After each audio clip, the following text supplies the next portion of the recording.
Hello, people. Good morning, good afternoon, good evening. How are you doing? This is another episode of This Dev Life, and I have joining me again.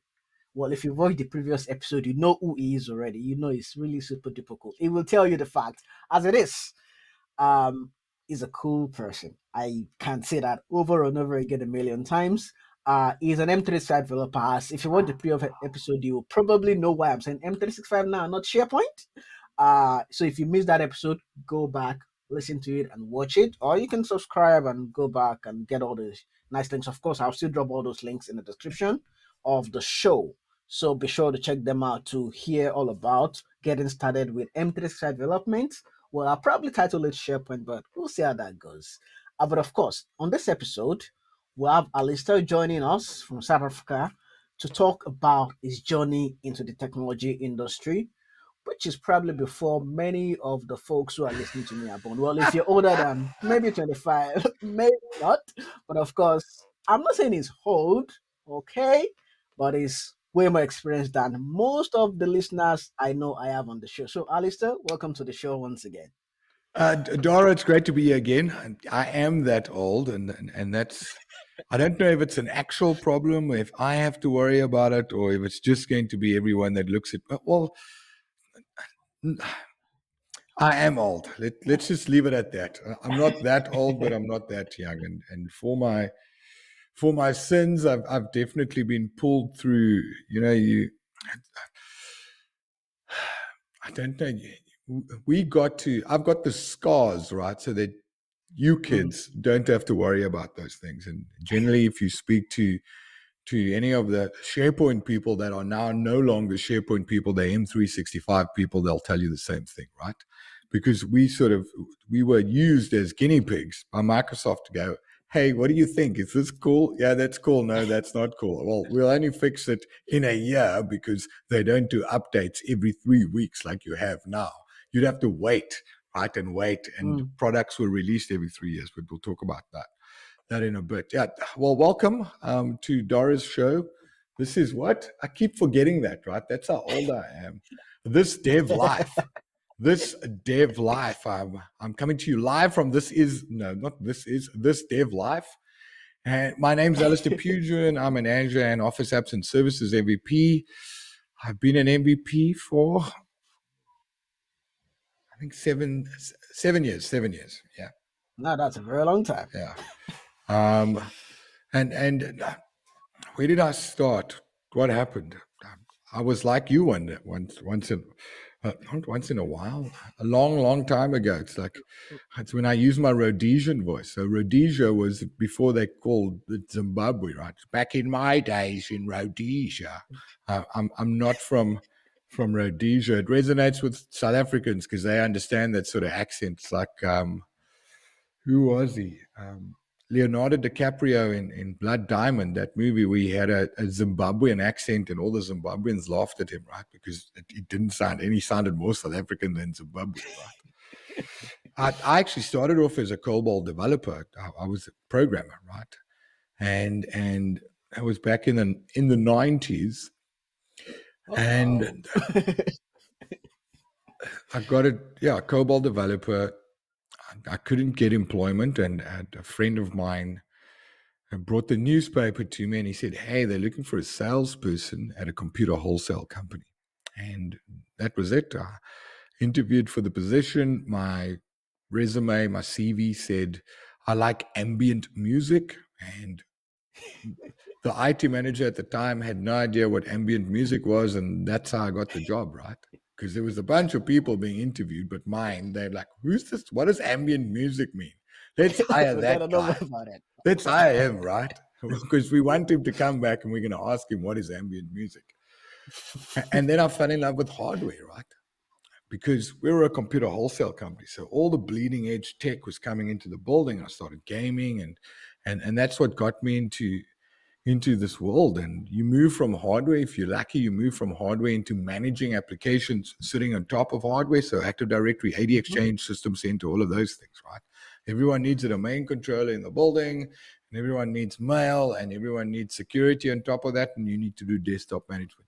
And people need operating systems deployed onto servers so that they can install applications on top of it. That's what I did. And then in 2000, 2001, I was doing infrastructure management or application management, whatever you want to call it today, where you worry about Active Directory and Exchange and System Center and ISA and all of those things, where you worry about those things. And then they said, well, we've got this application that does document management. Would you like to learn about that? And that's how I got into SharePoint, right? Because that's where it started. And I moved into the application side, not just we used to call them the Wintel team, right? Windows and Intel. You worry about the tin and you worry about the operating system on top of the tin. And then once that's running, you hand over to these app dev people, right? And they deploy applications and they deploy web servers and they deploy database servers and it's running there and it's doing stuff. And we never worry about it. We just say, well, it's not the infrastructure fault. It's your application that's broken. It's a Right? that as well. Right? That's exactly what it was, right? It was never our fault. Your application doesn't work, right? Meanwhile, someone pulled out a network cable. Or it's DNS, right? Because it's always DNS. Always DNS. Always DNS, right? That's the current status quo. It's always DNS. And then I got into the Microsoft world, right? And I've been stuck there ever since, right? I can't seem to get away from it. And the world's changed from on-prem to the cloud. What Azure was, when we did the Azure Bootcamp, these cool swag, right? I mean, look at that. Oh la la. Yeah. And I think it was in 2008, a good friend of mine, Zlatan Zinic, a Bosnian Serb living in South Africa at the time. He's currently working for Amazon. He's one of the head of architecture at Amazon Studios. And he said, hey, there's this thing called SharePoint Saturday. And we've got some international speakers coming out for the local Microsoft conference. They asked us if we could have a SharePoint Saturday. I said, well, what is SharePoint Saturday? Oh, it's a community event. It runs on a Saturday. Obviously, it's in the name. And, and we invite people to come attend this free conference, right? Free conference. It's like, what, you can go to a conference and you don't have to pay? For free? Wow. Yeah, and they feed you and there's some cool swag. And the first SharePoint Saturday we had in South Africa was in Cape Town, and I think there were 20 attendees, 15 attendees, 3 speakers and 4 boxes of pizza. And that's where it started for me. And I got to meet all these cool, like-minded individuals interested in technology and interested in sharing what they've done with technology. And that was back in 2008. And Zlatan left South Africa at the end of 2009, I think. And then I started running the local user group in 2010, the Information Worker User Group in Cape Town. And that's what we did, right? Second Tuesday of every month, and it's still the same thing in South Africa, usually the second Tuesday of every month. In the old days, we'd be able to physically go to a location. Microsoft would provide food. You'd go to the Microsoft offices. They give you food. You get a couple of speakers to come share their passion for technology. Hey, look, I built this cool thing, or I want to help you, give you top 10 tips for migrating to the latest version of SharePoint. And that's what we did, really. And community is where it's at, right? And you got to have a passion for it. You know, people come up to me and they say, hey, what do I need to do? Hold on 2 seconds. Good thing this is not live, right? We can't walk away from it. No, it's not live. Is it live? Are you going to have me walking away? No, I'm going to have to cut it out. No, but I want you to have it there. This is a vape-friendly show. Okay. So alrighty. You got to keep it in there, man. It's like, this is not pre-recorded. And we used to have a SharePoint Saturday once a year, right? And we did it in 3 different cities, Cape Town, Johannesburg, Durban. And community, the Microsoft community is, or the SharePoint, the M365 community is unlike any other community I've ever met.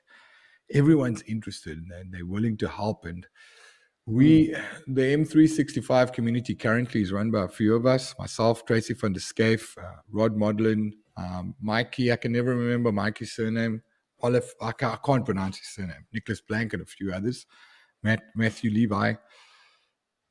And it's the same thing, right? People are eager to learn. And on the previous podcast, we were talking about getting people interested in developing applications for Microsoft 365. And it starts with community, right? We talk about, there's I think it's a Xhosa Zulu word in South Africa called Ubuntu. Everyone thinks it's a Linux operating system, right? That's what I know. It's Mark Shuttle with Colloquial or whatever his company was. It's a Linux distro.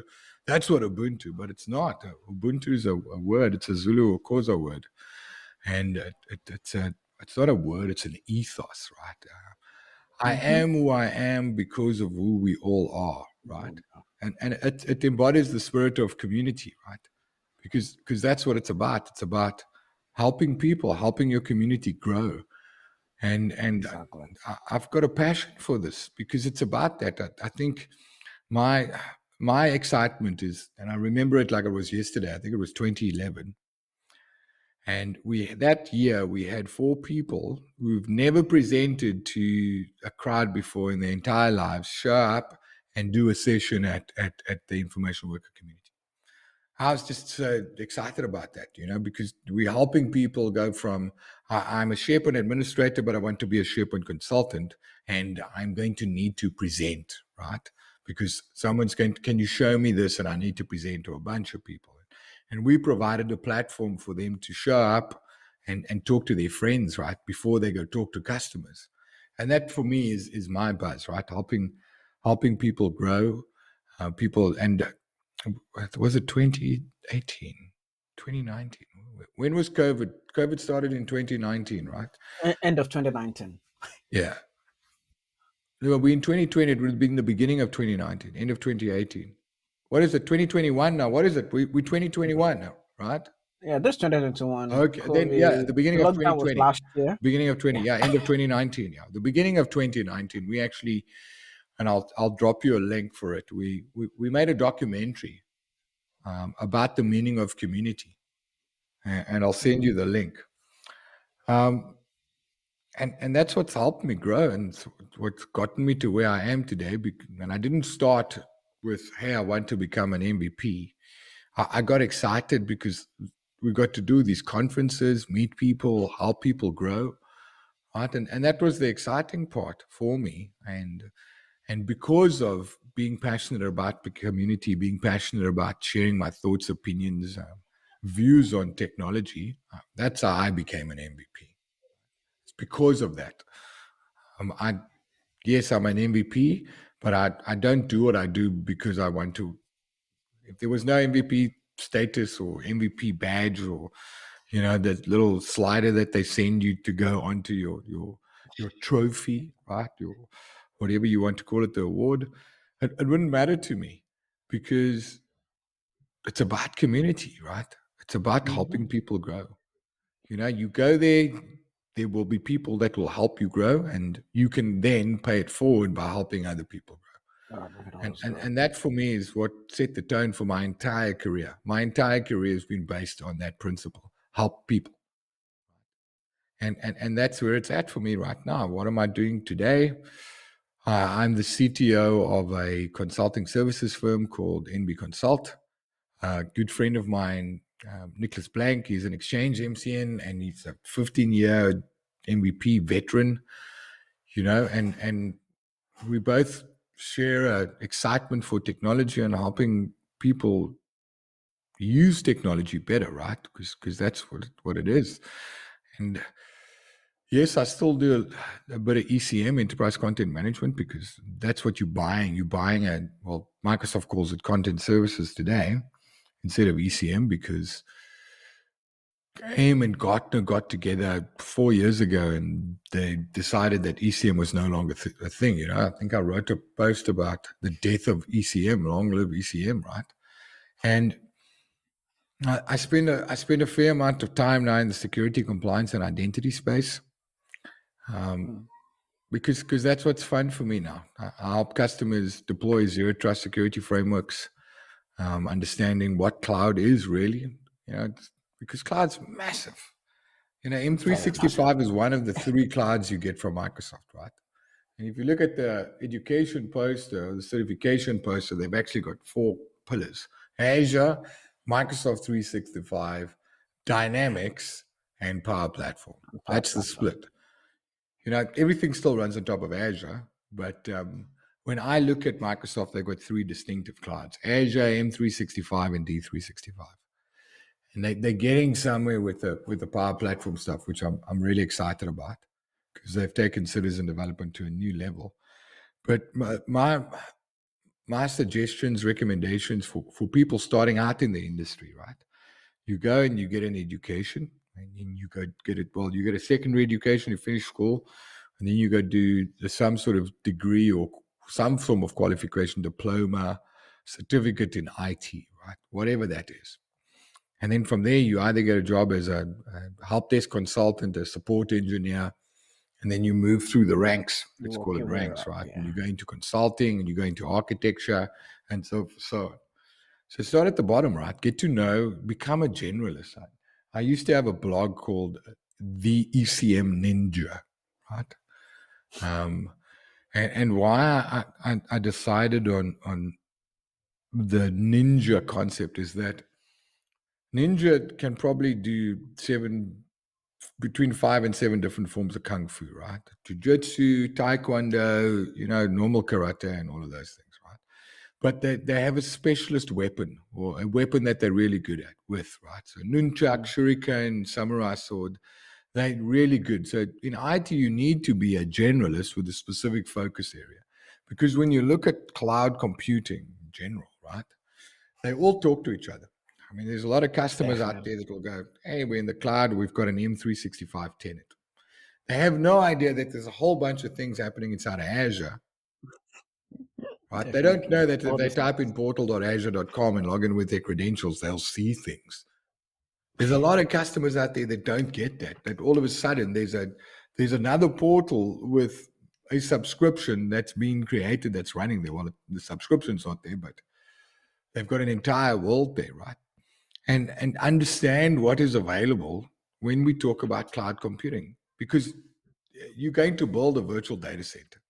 In the old days, it would be on-prem, right? Raised floor, aircon, chassis, and you slide servers into the racks, right? In today's world, kids like you don't even know what a server room looks like, man. I mean, I do. you said, But I can bet I think I've only been in a server room 3 times in my entire life. So that's how young I am. in my days, you wanted to go do stuff, that you'd You literally live go there. live in the server room. That's where you deployed things, right? You take a USB stick in with you, an external hard drive, the application's on there, or you download it off the internet, you log into the console, and you got a little um, KVM switch because it's connected to this server. Click, click, click at server number 4, you log in. In today's world, nobody knows about that anymore. Like kids nowadays, oh no, well, we sit where we sit. I've got fiber to the home, and what 5,000 is a servers. server, right? It's like, well, think about it. Think about it realistically today. You build a microservice, right? Or you stick something in a container. If you're not a DevOps engineer, right?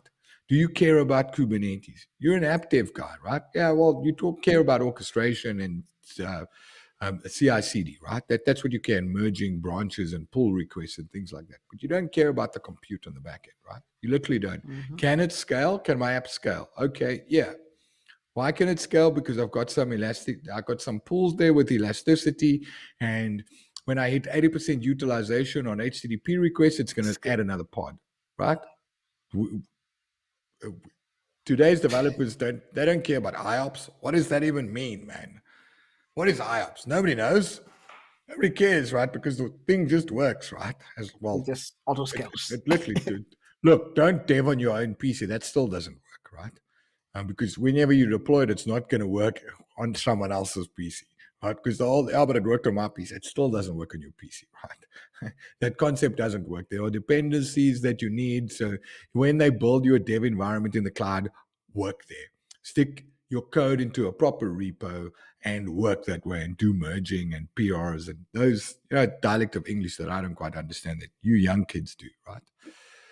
But get involved in the community. I think it's vitally important. Reach out, ping, and it's not just the Microsoft community. There's a big AWS community, and there's always some form of community.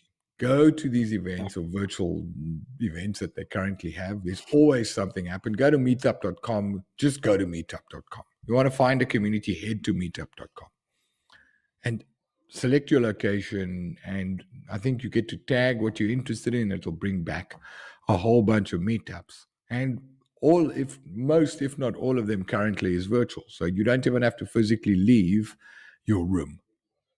You can literally consume it there. So I've been fortunate that I've gone through all of these things. I started off as a developer. I got into infrastructure, so I understand compute, right? My kids currently, they're gamers, and I can have a conversation with them about anti-aliasing, anisotropic filtering, and what your GPU is doing, right?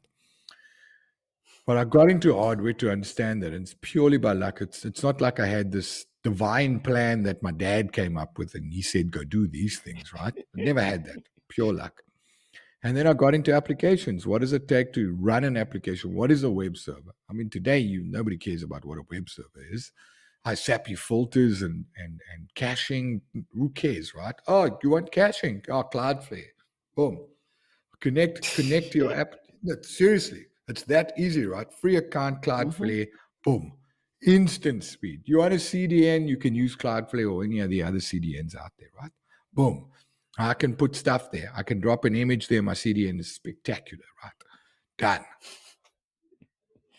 So the world has made it much easier for people to get into technology, right? Definitely. It is easier, but I strongly encourage you to get a core fundamental understanding of what IT is.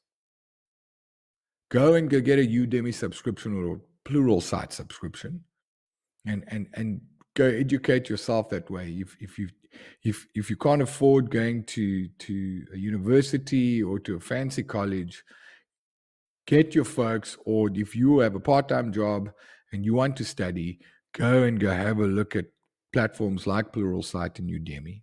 More so Pluralsight. I prefer Pluralsight to Udemy. And it's a monthly subscription, and I think there's a student discount.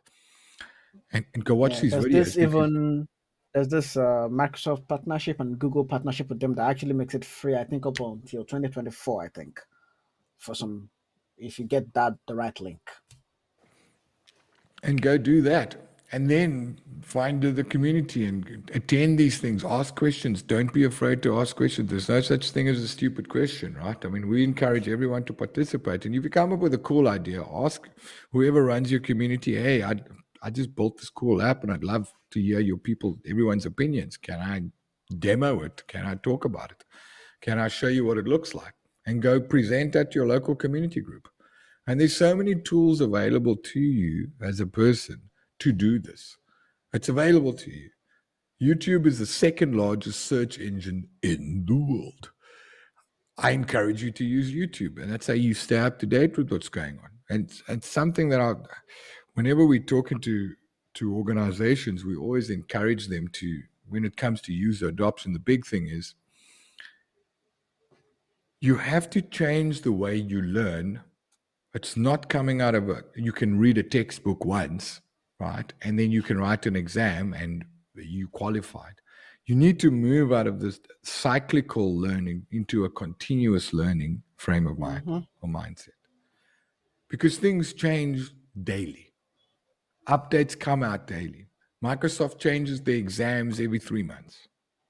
Mm-hmm. So you have to adopt a culture of continuous learning to stay up to date with what's happening. It's not in the old days when Microsoft or whoever else would release a product and that's a 3-year release cycle, right? Because that's what it was, Right. 3 years, right? So you could, hey, there's a new version of SharePoint or there's a new version of SQL.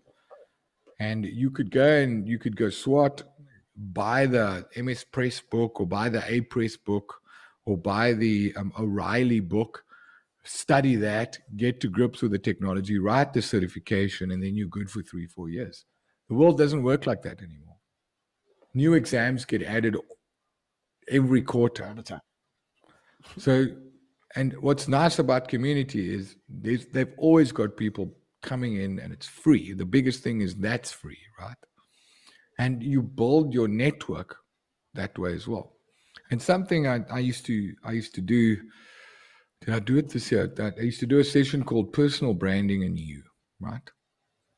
So how do you grow your brand? I mean, you've got a podcast, you know what it's like. We earlier on we talked about kit, right, which was great. Oh, I want to buy this, send me the shopping list. I need this light and that, right? Because we understand the concept of a personal brand, but it's really, really, really about building your personal brand. And why do you want to do that? Well, one, you're not attached to a company. All right. So a good friend of mine, I've known him for more than a decade. He worked for a large software company, well, an ISV, right, an SI, systems integrator. And he was there 8 years. Phenomenal skills, right? Like ridiculous skills. Yeah, I rate him top 10 in my world, right? Globally. But people inside of that SI knew where he was. And the minute he moved, nobody knew where he was. Mm. So build a brand, register your name as a domain name. Go do that, right? I mean, what is your one? Yeah, you've got it. That's what you've done, right? You registered a domain name and you've got a cool logo with the D and the O. Very, very cool. And you now have your own identity, right?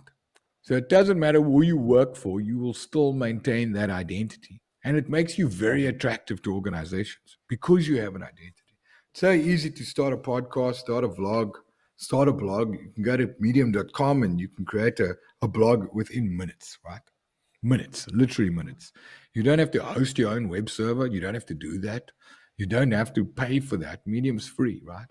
Start getting content out there that you're interested in. Write. Don't be afraid to write, and build your own personal brand. Get onto the socials, publish your how you wrote it's an opinion piece about where you think security is in the Microsoft world, or just what you do every day. A day in the life of, write about that. Stick it on Medium, get onto Twitter, push it on Twitter, find someone like me or Dara to retweet, right? Go do that, right? I mean, Dara's got what, 4,500 followers on Twitter. You regarded as a micro influencer. Really? I don't even know that. You are, I think, over 4,000 followers on any platform, be it Instagram, Facebook, LinkedIn, or Twitter. I think so. The numbers might have changed, right? But you regard it as a micro influencer. But you have a brand, and it's important for people to understand that, right? You come out of tertiary education and you've got a degree in you've got a bachelor of science, right? Or you have some bachelor in IT, whatever they're calling it, or you did a 3-year diploma or a certificate at a college, right? And you get into engineering, support, that sort of thing to get a feel for things, a lay of the land. But go build an online presence for yourself. Put that page up, name dot surname. Chances are, nobody has your name and surname. Although there are some commons. I mean, and I don't think there's another Alistair Pugin or a Dara Oladapo. Did I pronounce your surname right? Almost got it right. Almost right. Yeah. So go do that and get your brand out there. Participate in online events, right? Communicate with people on Twitter and LinkedIn. Those are the two platforms, really. I mean, unless you're going to do a TikTok video and smash it through as an IG reel or something, and you're going to get followers on Snapchat. I don't know what works today. Discord, get onto Discord. I don't know if there's communities. Discord is it's the IRC of today, right? That's what it is. Yeah, But I think most folks in my circles do Twitter, Instagram, TikTok. Maybe Twitch some bit and, of and LinkedIn. YouTube, right? Yeah, Twitch and YouTube. Yeah. So go do that and build your own personal brand. And I guarantee you, a lot of people come to me, how do you get into technology? And when we talked about how to get into M365 development on the previous show, go build a brand. Even before you start doing that, put a page up. I mean, you've got a page up there. It's your blog. Where does your blog go? That's still on the website. Just blog.daroladapo.com. Yeah. So Redirects to the website but slash you blog. host this yourself, though, right? Ah, yes. Yeah. What is it? Ah, it's WordPress. Yep. All right. So you've got a full all-in-one WordPress thing, right? You don't have to go WordPress, people. You can literally go download a one-page HTML and smash it up, right? Costs you nothing. Or go to Definitely. medium.com and do it there, right? There's so many platforms out there to do it, right? Get your name out there and show up at community events, participate, you get involved as a volunteer for a boot camp. We did that with the Azure Bootcamp, this one, Azure Bootcamp Mm-hmm. 2021 in South Africa. We had a whole bunch of volunteers getting involved, helping speakers, doing tech checks, making sure that the branding goes out, that the stream actually continues, moderating questions. And they got a feel for what it's like, right? Because they were in the backstage looking at StreamYard, making sure that the stream's still live, that it had lower thirds going in, who the presenter was, all of that. And it was great. Yeah. Great. And the cool thing about it is you get swag, right? Look at this. There's an Office and hoodie, you know, because we all love swag, right? Mm-hmm. And people will start asking you to speak at Where did you get events. that? Hell, man. When it was in-person events, Microsoft used to get us to speak at Microsoft Ignite in Florida. They'd fly you there, put you in a hotel, you'd go hang out with 30,000 other people. You go to booths, get cool swag, t-shirts, hoodies, caps. What else did I get? Stickers. Stickers are all the rage, right? You got a sticker Yeah. bomb your notebook. And that's how you do it, right? Go build a brand. Mm-hmm. Build your own brand. And run with that. Because people are going to want to know who you are. The company that when you get interviewed is going to want to associate with you because you have a brand. And they're going to want to hire you because you have a brand, because they believe there's professionality and credibility with your brand. They see you as a Mm-hmm. go-getter, right? You're not afraid to get in front of the world and tell your story. And if you don't like the company, you can move and your brand stays with you. Definitely. Definitely. What else, young man? That's What a, else, Dara? those are really very much loads of wisdom. Those are loads of wisdom. I think the points that stood out, which I think I would write through it, is just get started. Don't be afraid to start. Also, get involved in the community. Community is a lot. It will help you a lot. It will literally push you literally more than 5 times faster than you normally would go on your own. It will push you faster, put you in front of people. It might even get you those job opportunities you're looking for. Maybe there's a career fair at a conference you're going for. Who knows? That might be that next stage you're going for. And also put an identity online for yourself. You want to be known as a brand. And I think also share with others. Let others grow from you also. Share your knowledge. It's not stupid to just put, oh, I'm learning how to do XYZ today. Put it out there. It might look elementary for you, learning the stuff, but just put it out there anyways. You never know who would learn from it and actually come back to thank you tomorrow. That's even if they come back today, or they might even pay it forward to someone else. And I think that is where the industry and the community goes from all. I can remember when I started taking programming seriously. Literally, a guy in my university that was like, "Come to my hostel on a Saturday, Dara. We're going to SCG building. Come here with me. Let's go do Azure. Let's go do C Sharp." That was literally how I got started. And we've spread that across Nigeria today. We have lots of communities, Azure M365, Power BI, all running, and then everything is just fun today. People have gotten jobs, moved countries, made a living literally out of being part of a community. Community is just all of it. But Technology is community, but it's literally. exactly that, right? And it was so funny. I was chatting to a customer, was it last week or the end of the week before? And you never know who's in the audience, right? You literally Mm-hmm. don't know. Right? And the customer said to me, I watched your session on Azure Purview. right? Like, what, last 2 weeks ago, he goes, yeah, he was at that session. I've walked into customers, and I did a session on Teams at the last Ignite in South Africa, right before COVID. I think that was the end of Jan 2019. And I had a customer say he was at my session around Teams, right? So go do that. You never know who's watching or who's listening. So go do your stuff, and like you say, press record, get the content out there, go build your brand, and if you're passionate about it, I suppose, what do they say? Good, people are attracted to passion, right? When people ask me what is it that you do, I say I get people excited about technology. Why? Because I'm excited about technology, right? That's it. That's what I do. Um, and if you can get people excited about technology, they're going to buy into you and tell a story, Mhm. become relatable. And that's the important part. Be relatable. It's not scripted. Don't read from a teleprompter. Don't do that. People want to know who you are because they want to relate to you. Go do that. That's it. That's it, people. You heard it from Alistair, a very good friend, sharing his knowledge and his experience coming to the tech industry, started from COBOL. I probably can almost bet most of my listeners weren't born before COBOL. But of course, we see how cool he is, how he relates with our generation in the tech industry, and he shared a lot of wisdom. If you missed any point in where he was sharing his experience, you can literally go rewind, listen again, share with friends, share with family, and of course, if you have any questions for him, for me, literally for anyone in the tech industry, just reach out. Twitter, Instagram, Google us on Bing, as Scott Hansma would say it, and ask your questions.